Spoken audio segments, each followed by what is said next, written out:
Hello అక్కలు అన్నలు తమ్ముళ్ళు చెల్లెలు ఎలా ఉన్నారు? అందరూ బాగున్నారా? నేనైతే సూపర్ కూల్గా ఉన్నాను. And welcome back to our channel city smile.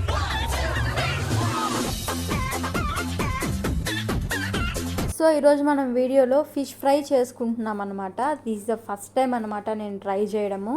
So రెసిపీలో ఏమన్నా తప్పు ఒప్పులు ఉంటే దయచేసి క్షమించేసేయండి. ముందుగా నేనైతే చేప ముక్కల్ని నీటికి కడిగి పెట్టేసుకున్నాను. దాని తర్వాత ఒక గిన్నెలోకి కారము, గరం మసాలా, ఉప్పు, పసుపు, జీలకర్ర పౌడర్, ధనియాల పౌడర్, అల్లం వెల్లుల్లి paste, fish fry masala and last కాస్తంత నూనె తగిలించేసి పేస్ట్ లాగా చేసుకోవాలన్నమాట.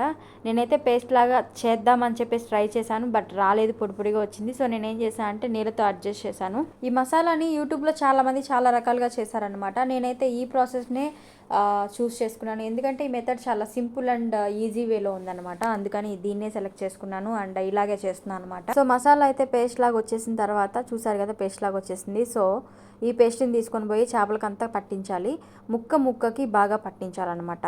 ఆహా ఏమి రుచి అనరామై మరచి అనిపిస్తుంది, కానీ ఏగకుండానే పచ్చిగా తినేస్తే కడుపు నొప్పి వస్తుంది అనమాట. అందుకని మసాలా బాగా పట్టించేద్దాం.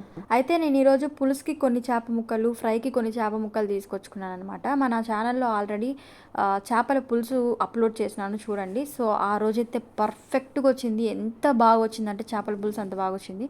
అండ్ ఈసారి కూడా అలాగే ట్రై చేద్దామని చెప్పి తీసుకొచ్చి ఓవర్ ఎక్స్పెక్టేషన్స్ పెట్టేసుకొని చేపల పులుసు అయితే చేశాను. పులుపు తక్కువైపోయింది, కారం కూడా తక్కువైపోయింది. చేపల పులుసు అంటేనే అవి రెండు ఇంపార్టెంట్. సో ఫైనల్లీ ఏమైందంటే సక్సెస్ఫుల్గా ఫెయిల్ అయిపోయింది, దొబ్బింది. సో దాన్ని పడేయడానికి మనసు రాక అలాగే నోరు తెచ్చుకొని తిన్నామన్నమాట. సో ఈ చేప ముక్కలకైతే మసాలా బాగా పట్టించేసి ఒక 15 నిమిషాలు పక్కనైతే పెట్టుకున్నాను. దాని తర్వాత కడాయిలో నూనె పోసి, ఆ నూనె కూడా సగమే పోసినాను, సగం కూడా కాదు, చాలా లైట్గా పోసినాను, ఎందుకంటే ఈ ఆయిల్ని మళ్ళీ యూజ్ చేయలేం కదా, అందుకే అన్నమాట. సో మసాలా పట్టించిన ముక్కల్ని నిదానంగా ఫ్రై చేసేసుకున్నాను.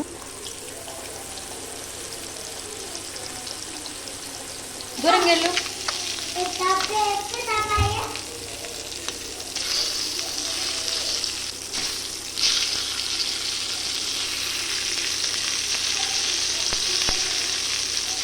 అంతే అండి, ముక్కల్ని అయితే రెండు వైపులు బాగా ఎర్రగా కాల్చుకొని ఇంకా సర్వ్ చేసేసుకొని తినేసేయడం అనమాట.